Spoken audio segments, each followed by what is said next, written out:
Soulful Seekers, welcome back to Trauma and Transcendence. It has been so long.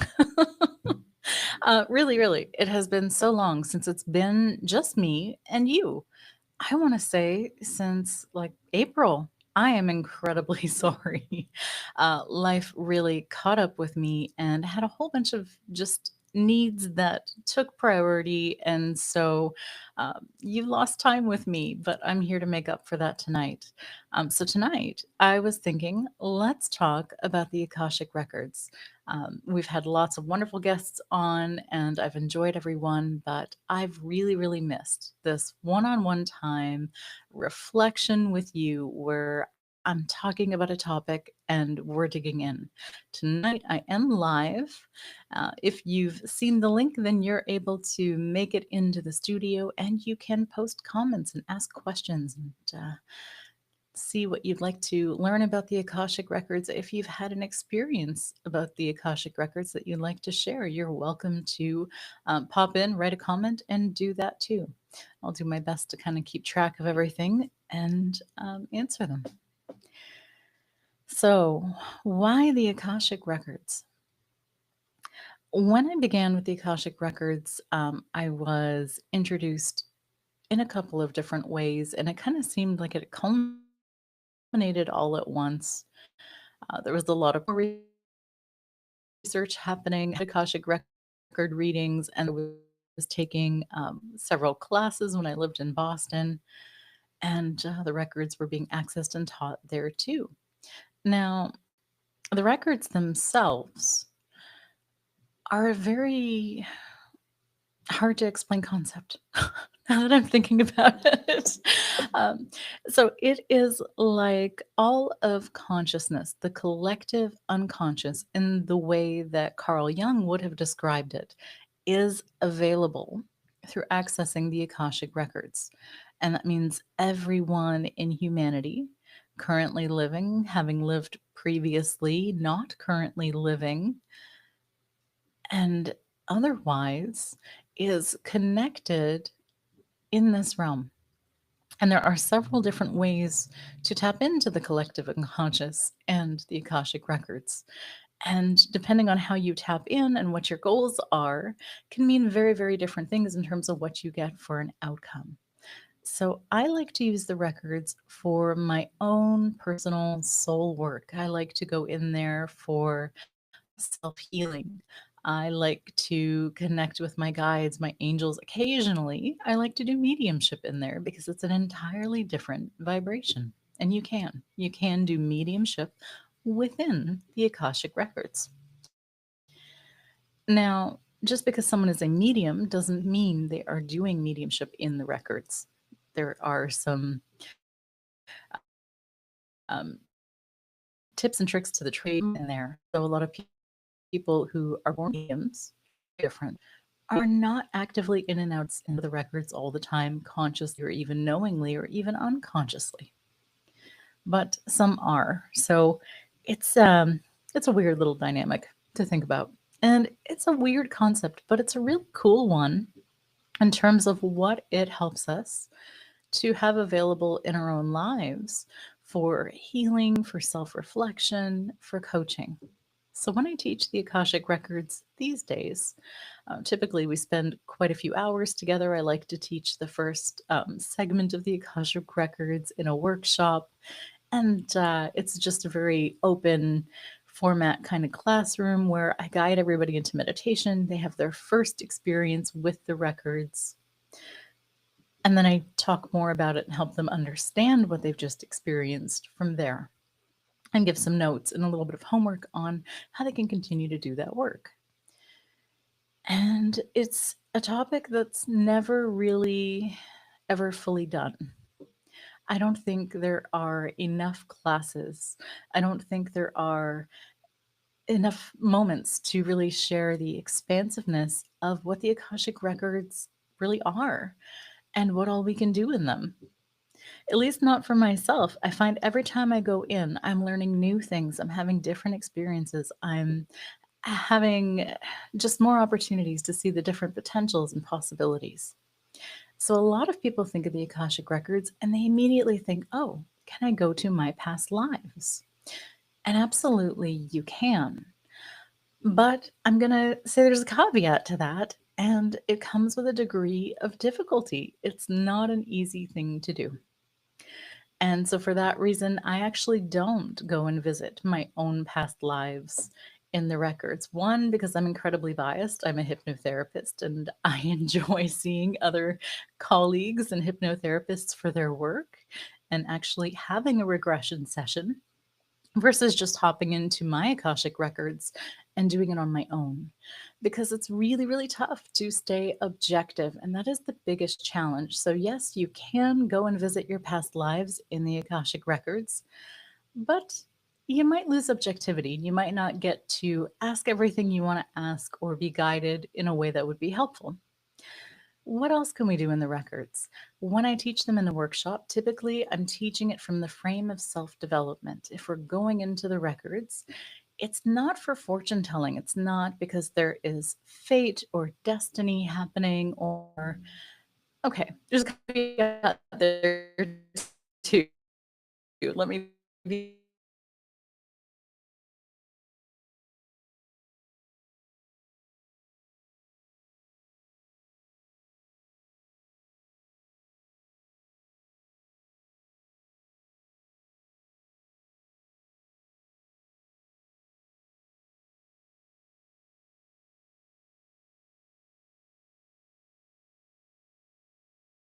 back. Sorry for the disruption, a little bit of connection issue there. But so the soul doesn't mind in terms of the experience we want to have of a lesson. So some things can actually be planned and discerned to happen in our lives. And the rest of it is very much up to us. It's up to our free will and what we choose to do with it, to do with our time, to do with our decisions.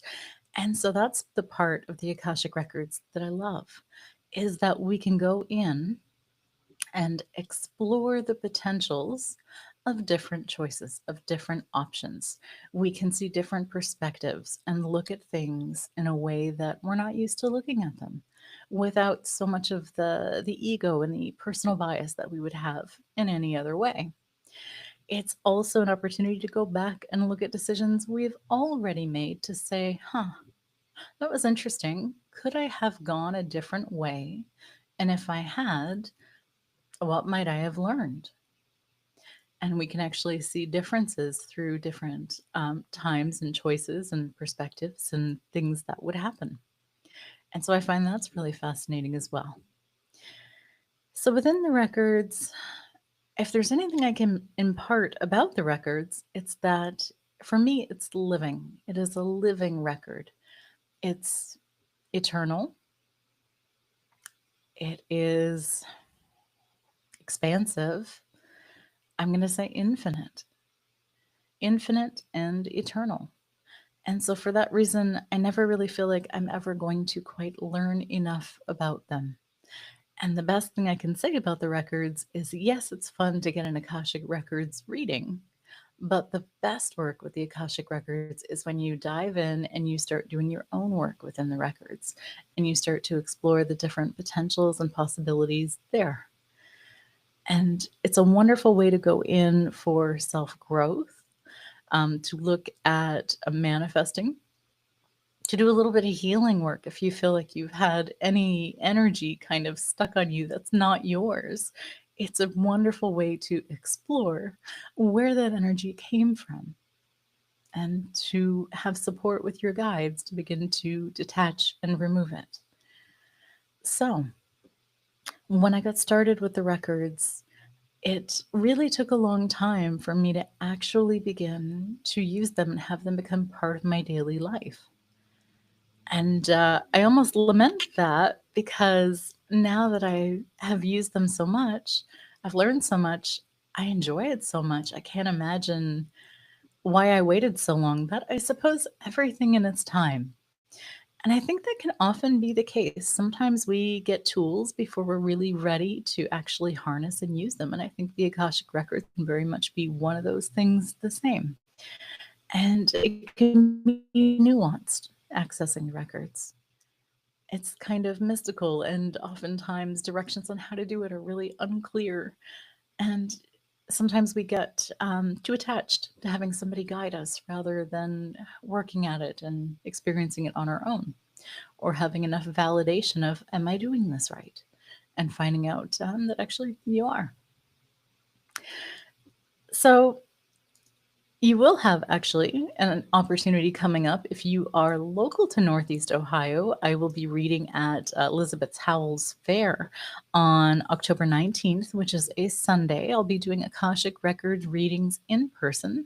I'll also be doing shadow work readings, which are very much an archetypal style of reading, and it looks at what energies are complicit and how are you possibly getting in your own way, and how you can begin to use those energies in a more positive way to have better outcomes. They are not people's favorite readings. Tarot is really good at calling people out on their stuff. It's really good at saying, hey, if you continue on this path, these are the things that are going to happen. Angel Oracle cards are really good about making you feel comfortable and letting you know that you are safe if you're headed in the right direction, or where your thoughts are and how to redirect. Lenormand is good at giving you kind of a bird's eye view of what's happening in your life from multiple different angles, and giving you just the themes and the patterns of what's coming up. But archetypal readings, in the way that I do them, the shadow work readings, I use the Carolyn Mist deck, which is archetypes. It is so invasive. It really just gets to um, the most difficult parts of people's behavior and quite literally calls them out to say, hey, are you embodying this archetype in a way that is loving, that is helpful, that is beneficial, that is empowered? Or are you within that archetype in a way that's disempowered and possibly coming through with negative patterns of behavior and relating dynamics? But it is my favorite reading to do, because when I do them, boy, can we make some healing changes fast. And sometimes we just really need that, don't we? To be told by someone who's unbiased, but really just compassionate and kind of, hmm, what might you be doing in your life and how is this working? Do you like it? Do you recognize it? Now that you can see it, you've got some choices to change it. So I'll be doing that at the Elizabeth Howell Fair, as well as animal communication readings, because they are a favorite. It's always fun to see what your pets are going to say and what they need, especially as the seasons change. I keep just learning so much about them and their needs and how they communicate them. So I can't wait to do that. And that'll be the October the 19th on the Sunday. I want to say that we will be starting at 11 and readings wrap up at 5. I do have that on my meetup if you want details. And you can also search it on Facebook too for Elizabeth Howell Holistic and Psychic Fair in Northeast Ohio. This one's going to be in Strongsville over at the Best Western Plus. Okay, and then other things coming up actually while I'm on this topic. I've got a brand new trauma support group that is starting on October the 7th. It is going to be the first Tuesday of every month. Or no, the second Tuesday of every month. Either way, the first one is October 7th, and it is a group for people overcoming and surviving through trauma, where we're going to gather together, work on nervous system regulation, help you to begin to have some tips and tricks to navigate your system, and in real time with other people, have some group coaching, some support.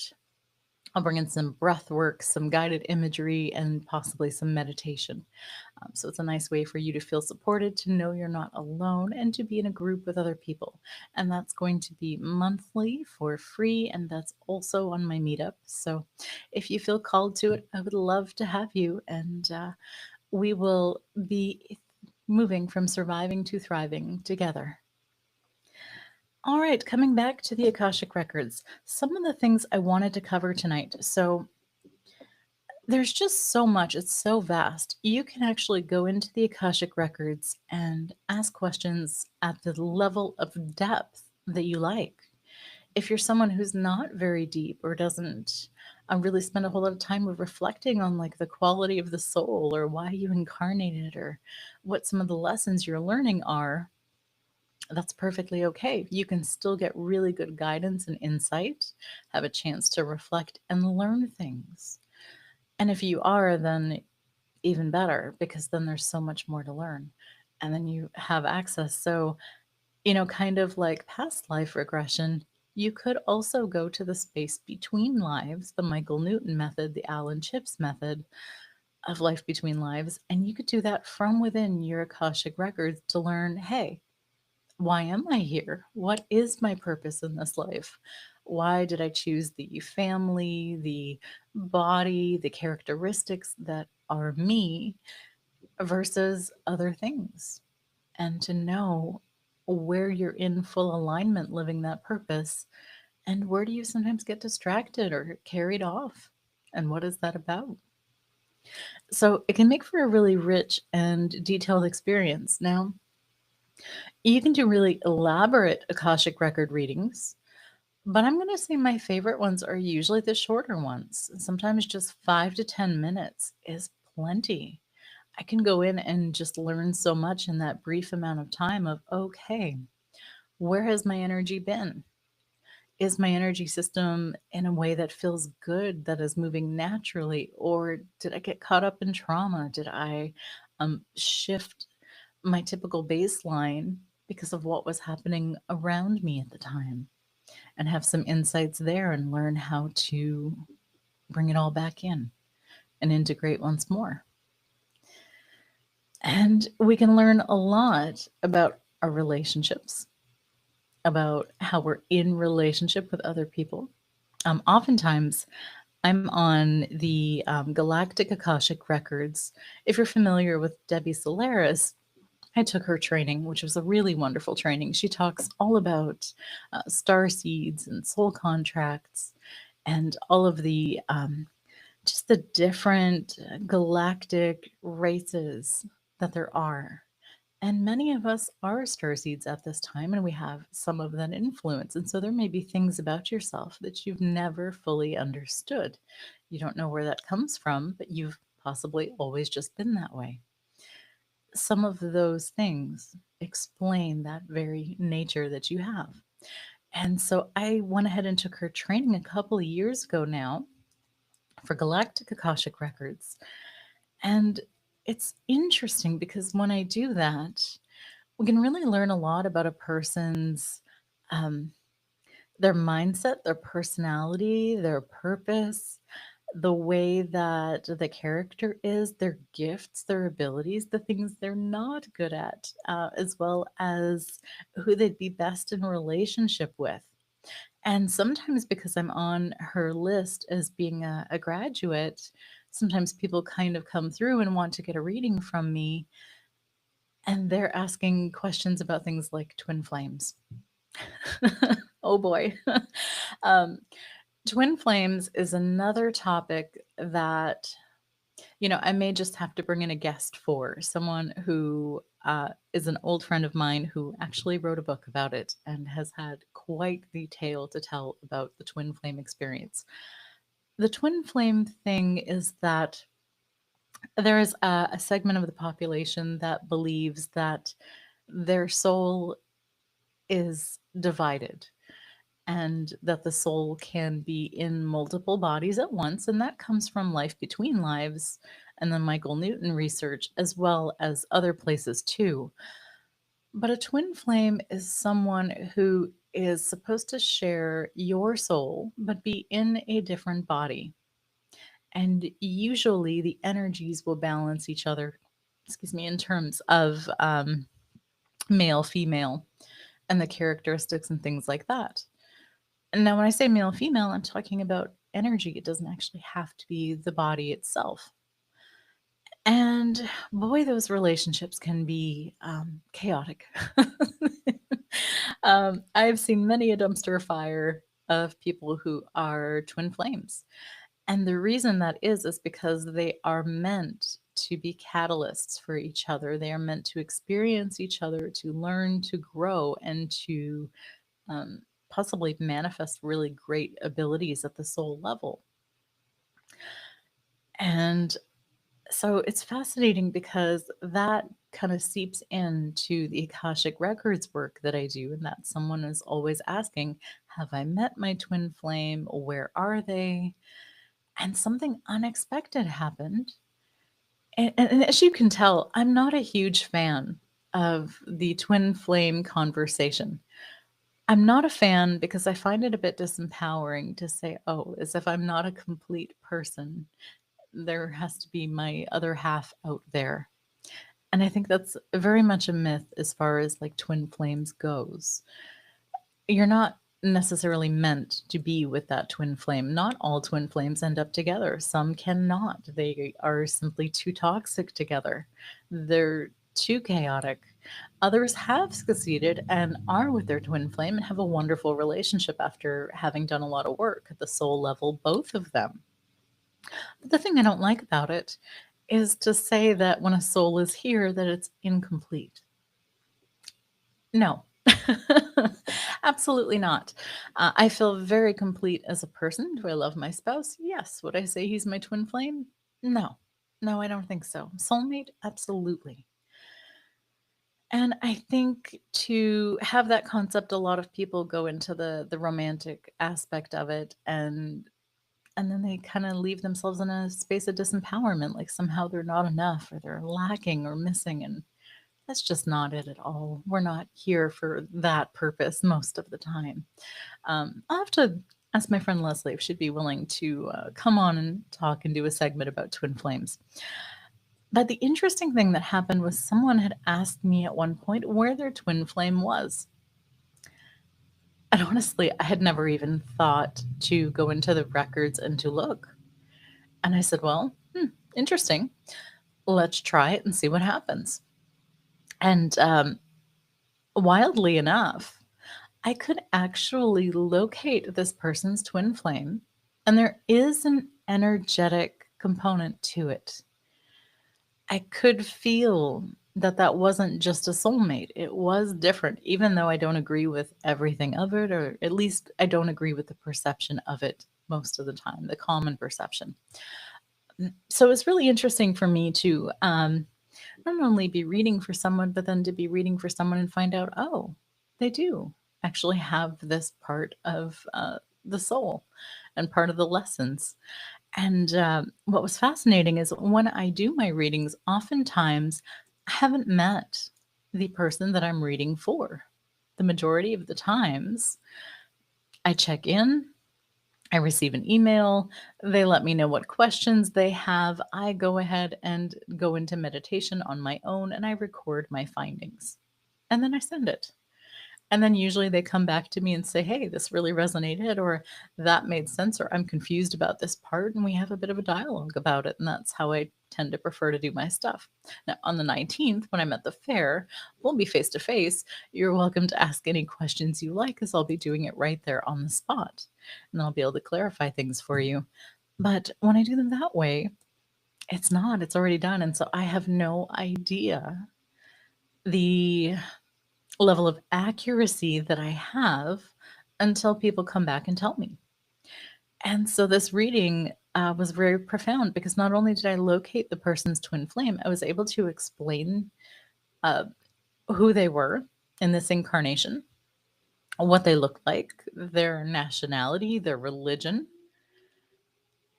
and where they were in the world. And what's wild is when the client had finally gotten that reading, they came back and they were able to validate so many things, and that they themselves were feeling called to go to that country where the twin flame lives, and that they needed that energy. So it was fascinating to me that the person was planning to actually go to that country, and I don't know if they will ever meet or if just the proximity is enough for their energy to interact with each other and to, again, be that catalyst for their soul. So, even though I don't fully agree with everything that come into the Akashic Record readings, and sometimes I get to experience things from a different level, a different layer. It's really, really fascinating. And that's just one facet of what we can do in the records. So, one of my favorite uses for the records is actually healing. You can go in, you can work on your energy bodies, you can ask guides for help. I've been able to do things like entity releasement in the Akashic records, getting rid of lower astral entities that have hooked on, or even earthbound spirits that have hooked on to energy. And that's always very beneficial to unhook and detach things that are not meant to be in your energetic fields that sometimes are passed down through lineage, through ancestral connections. Sometimes it's stuff we've picked up. Oh, goodness. Every time somebody tells me they are into ghost hunting and doing seances, I'm like, oh boy, here we go. Because even when people have some of the best protections, it just takes one moment of your energetic vibration dropping and you being resonant for something else for your energy to possibly get hijacked. And then the chaos that can ensue after can be a lot.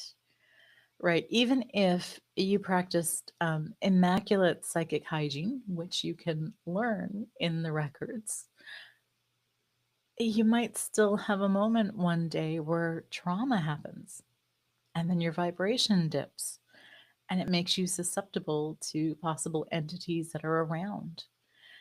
And so I like to go in and to work in my records for that. I typically work with archangels and I ask for their assistance. And because I'm very clairvoyant, for me, it's like a whole audio video experience where I can actually scan my energy body and see what's happening and where it came from and release anything I have to release and make sure that I restore the energy and that things are balanced. And that's just one small aspect.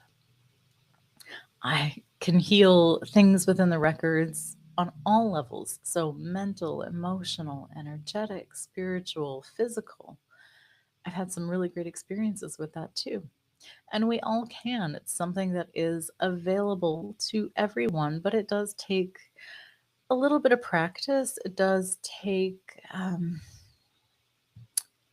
don't know that necessarily everybody needs mentoring. I think I was really fortunate in that respect that I had someone sit and actually mentor me. But it definitely takes a little bit of patience and willingness to keep showing up and to keep trying and to anticipate that every reading is going to be different. And there may be times when you make mistakes with how you access the records. It is one of those modalities that will self correct you and teach you how to use it. And that's not many healing modalities. So, in that way, I feel like that one is very unique. We can also work with our galactic teams. So, actually working with starseed families and getting attunements and upgrades and energetic support in that regard is really fantastic and super helpful. So, how is it that sometimes when we do the Akashic records, it can feel vague or unclear? And I'm going to say there are a few factors that can play in.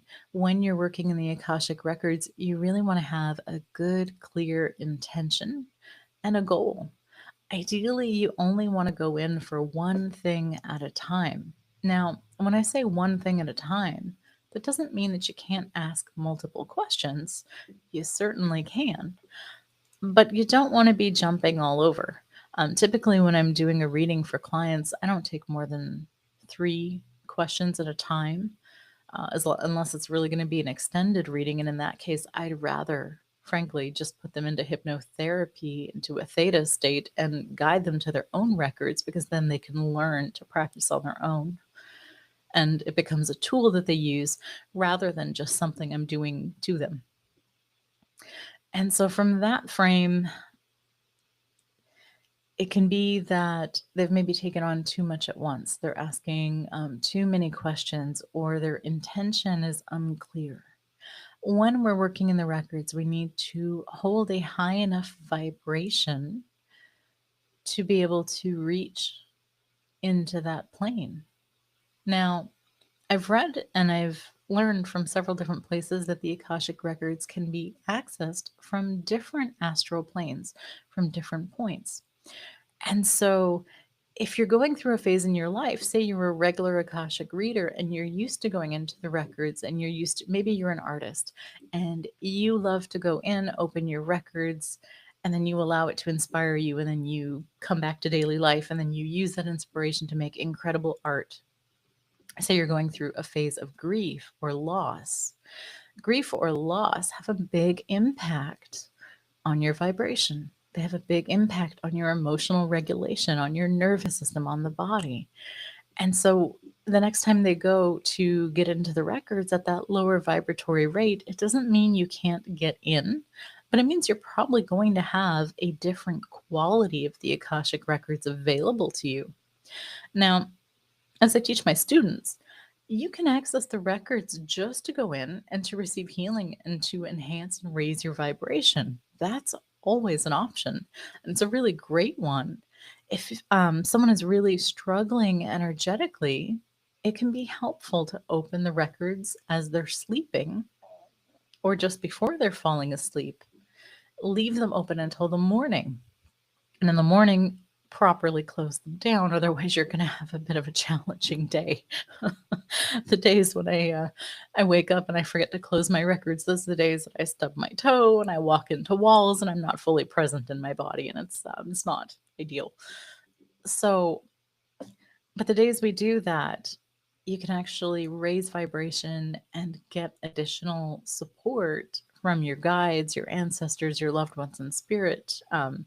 Any teams of energy that you like to work with can be there. And they have to be at a certain frequency themselves. They have to be at a certain vibration to even have access to it. So it could be that you're getting in from the 8th astral plane, or maybe the 12th, or maybe the 21st. And so that can have a large impact on how readings come out and the level of information accessible. Another thing that would make an impact on that is we're all human. We all have our own individual filters that we see life through, just like the lens of a camera has different filters. The less that a person reading for another has done in terms of their personal development, the more that's impact their reading. Someone who has a hard time with self-esteem or self-worth, that's going to impact their reading. Anytime they're having issue with addictions, that's going to impact their ability to give a good reading. One, because the addictions are going to bring them into a cycle of shame or guilt, lower their vibration depending on what's happening. And so there's that aspect of it. And then also, if they're in an active addiction with a substance, they're really not present. They don't have the faculties and the capacity to really see things from multiple different angles. And so that's something that can also get in the way of the clarity of a good reading. So, for a good reading, I really recommend having good intention, high vibration. You want to be heart centered. It's good to maybe write out your thoughts ahead of time. If I knew that I wanted to ask something specific around maybe some of my abilities, then I would maybe write out a couple of questions.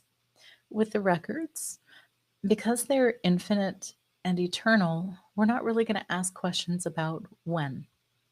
Because when we're asking an eternal being, when is this going to happen for me? For them, something that seems like a very short time might be a very long time in human years. The time of the concept of time, it just doesn't work. So I typically don't use when questions. If I want to know how I can move something along a little faster, then I might come in with some accountability of what do I need to be doing to cultivate or to develop this ability more? How can I get out of my own way? What other hobbies could I do that would help me enhance this? Anytime we show accountability or the interest of really working on something for ourselves, our spirit team, our guides, they love that. And they are going to be all in terms of supporting us because there's that level of accountability there. And that's an important thing to think about in terms of doing your own readings. So, looking at how you're phrasing questions, are you going to a place of victimhood? Are you going to a place of shame? Or are you blaming other people for something? Versus are you going in and saying, okay, how can I within myself make a change that's going to give me more of what I'm looking for in life? Bingo. Then you get perspective, then you get clarity, and then you get answers. And so the Akashic Records, when we're working on our own readings, it's practice. It's going to take a little bit of trial and error. And the beautiful thing is, I haven't yet encountered an error so grave that I've not been able to bounce back from it. It's been a very forgiving, very gentle process for me. And I think it is for most. I really, really do. So it can be something that we do. And I think, another thing that's important is time on task. It's important to go and to spend a little bit of time, often, frequently, in your records, just getting used to what's going to occur. There are times when I go into records and I'm about to read for a client, and my guides are like, you got to do some cleanup first. You need to go take care of yourself energetically. Or, hey, you haven't been here in a minute. Let's do some reflection before you go into a client reading.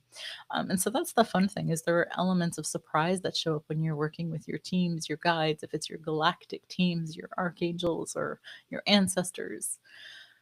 They've and they play an active role in co-creating with you, and so you can have some wonderful surprises there. And I think I went off on a really big tangent because I got lost. um, but I think it is important to go in often and to make it a regular part of your life. And as you do that, then accessing it doesn't feel as difficult. And then the confidence can start to grow. And then you can ask for validations and actually find proof and tangible results from working within your records. So a reading can feel vague or unclear if you're working with someone and perhaps they've just been through a big life trauma and they haven't been in their records for a while. That will affect the reading as well. That's something to consider when you're choosing an Akashic Record reader. Another question: what role do galactic guides play in our records? And so, yes, we can absolutely work with them. We can get to know them. W. Solaris is renowned for actually mapping galactic histories and the various wars and race things that had happened through time and through space. I don't know that I will ever be able to do that to that capacity. That woman is astounding, truly. But I like to really work with them a little more one-on-one in terms of learning about myself, learning about why my mind works the way that it works and where does that influence come from. Did that come from the way that I was raised? Did that come from the way that I live my life? Did it come from a particular person, or is it actually part of my galactic team and it's like a race identifying characteristic? And when we learn those things, it can be really kind of soothing and comforting. We get that tribal aspect feeling of like belonging. And then it just makes a whole lot of sense of, oh, of course I'm this way. That makes sense now. Otherwise, we'd all be possibly questioning if we're adopted, right? So I find that's really, really helpful. But if you have Arcturian within your galactic star seeds, they are a wonderful healing resource. Some of the Syrian ones are actually very gifted in terms of psychic work. they can vary. Pleiadians are very heart centered, they're very loving, they bring a very soothing energy. And there are so many different ones to work with.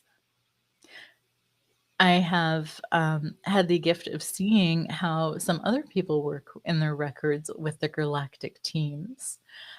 Another person I'd love to have on this podcast one day is Katesh. She does beautiful work. Her name is actually Elizabeth Evans, but her company name is Katesh. And so recently she's been doing group galactic meditations, and they're so beautiful. We can actually find so many different things that are actually impacting your energy and your choices and the way that you do things. I remember a couple of months back, probably almost a year now, actually, we had traded sessions. And in one of my past life regressions, I went to a past life where I was a Lyran, but also called Irma.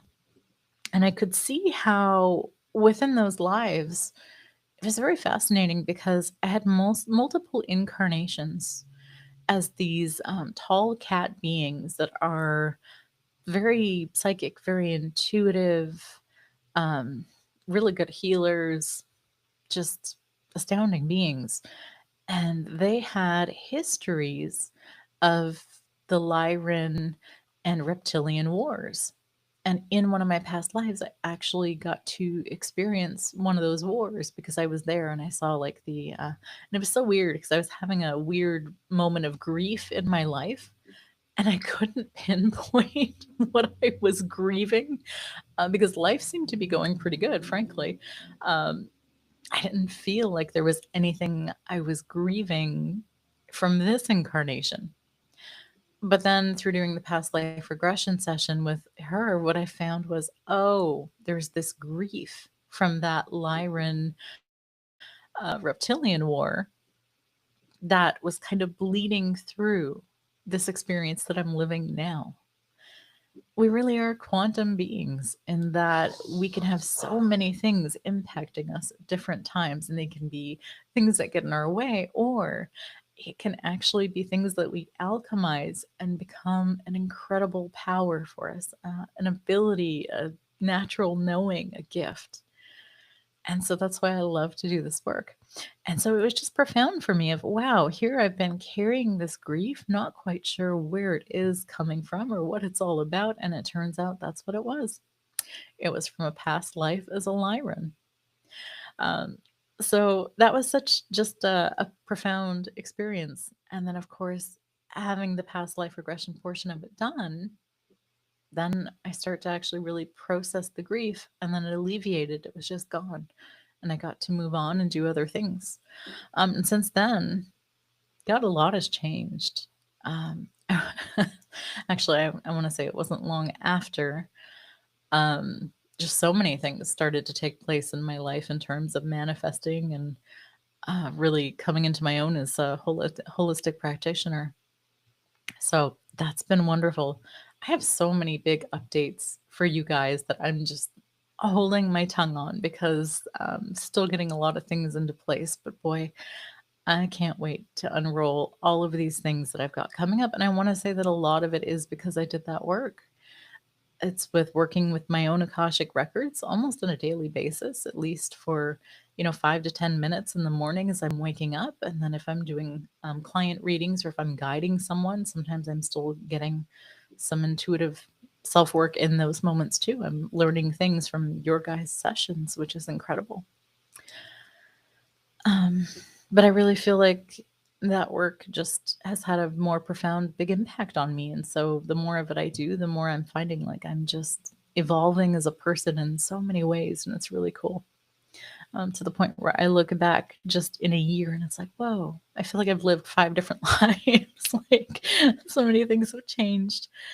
So your records are just a really great, a viable option for you to begin to access and to practice. There are so many great books out there. I think what's challenging is sometimes the books don't make it clear enough how to actually practice, and that's why I like to teach it as a workshop.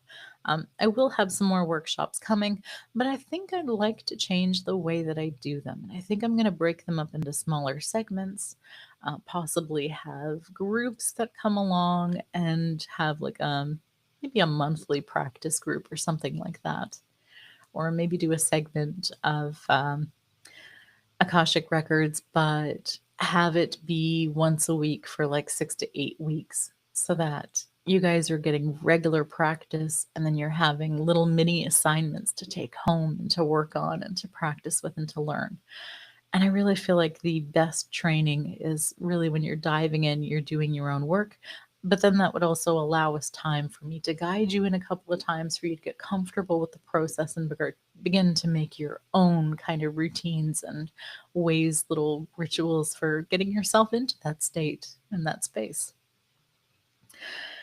But there's just so much that's available there in terms of what you can do. It's a wonderful way to go in and process emotions and ask some of the deepest questions you have about yourself, about the experiences you're having, about the lessons and the learnings.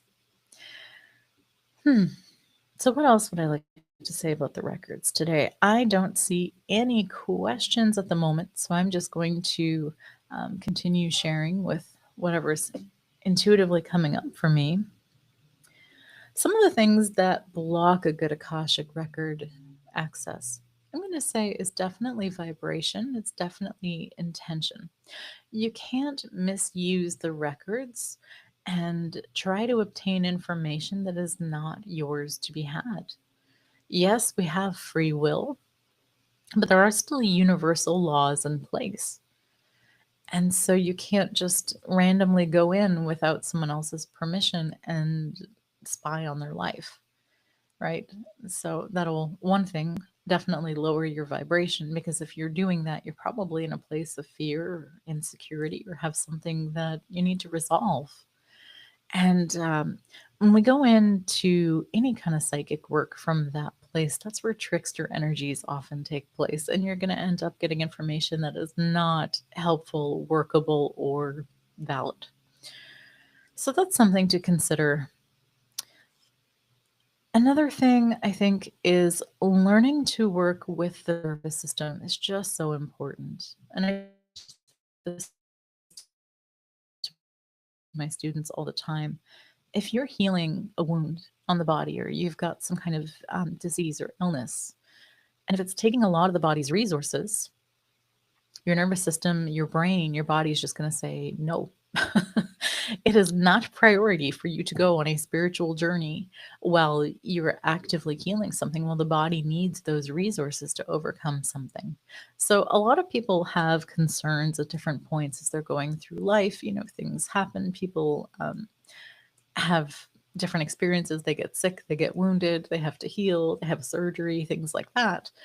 And there's often this fear that can happen of, oh, did I lose my abilities? I don't feel as connected. I'm not having that high vibrational feeling, that sense of connection to my loved ones, my ancestors, my angels, all of those things. And it's like, well, that's because your nervous system doesn't quite feel safe. And so, one of the key things is actually doing a bit of breath work before you go into your Akashic records. Like any mediumship or psychic work, it's so important that we just take time to be present, to breathe, because not only are you slowing everything down, and you're starting to go into your internal senses, but right in that moment, you're signaling to your nervous system, oh, I'm safe. It's okay to slow down. It's okay to go inward. There's nothing around me that needs my attention for survival, because otherwise your resources would shift and it just wouldn't be available. And it's not that your gifts aren't available, it's just not priority in terms of time and importance. And so I think that's one thing is that a lot of people think, oh, I'm going to access my records, but they're doing it because they're in a moment of panic or fear. Oh, my boyfriend just broke up with me. I thought he was the one. Let me go into the records and find out if he's my soulmate. But they're doing it from an incredibly low and panicked vibration. Maybe they're having deep grief or huge shock and upset. And so, of course, the nervous system is not in the right place. And then what happens? They get some trickster energy, and then it works out to be a bad reading, right? So I think I'd like to leave it at that for today because I've covered a lot of things. I've bounced around a lot, but I'd love to hear what are your takeaways? Have you had some experiences with the records, and what has that been like for you? If you are working with the Akashic Records or you've been a previous student of mine, I'd love to hear how it's going. What experiences have you had that have been your favorites so far? And share some of your learnings. Um, Otherwise, I hope to see you on October 19th over at the Holistic and Psychic Fair in Strongsville at the Best Western Plus. I will be there in person, and I'll be doing Akashic record readings, animal communication, and of course, shadow work readings, and some life coaching as well. So, hopefully, I can help you answer some of the deep questions that you've had going on, whether it's your life purpose or lessons, or how to change yourself so that you don't encounter the same challenges day after day. And that's the gift of the records. But I guess I'll leave it at that for now. So, as always, Soulful Seeker, I'll try to come back as soon as I can and share more insights. You're welcome to send in questions and let me know what is brewing for you. I always love to hear it. Have you had a favorite guest on the podcast so far? Let me know who you've enjoyed, and I'll see who else I can bring on. But for now, stay happy, stay healthy, stay well, but most of all, stay inspired.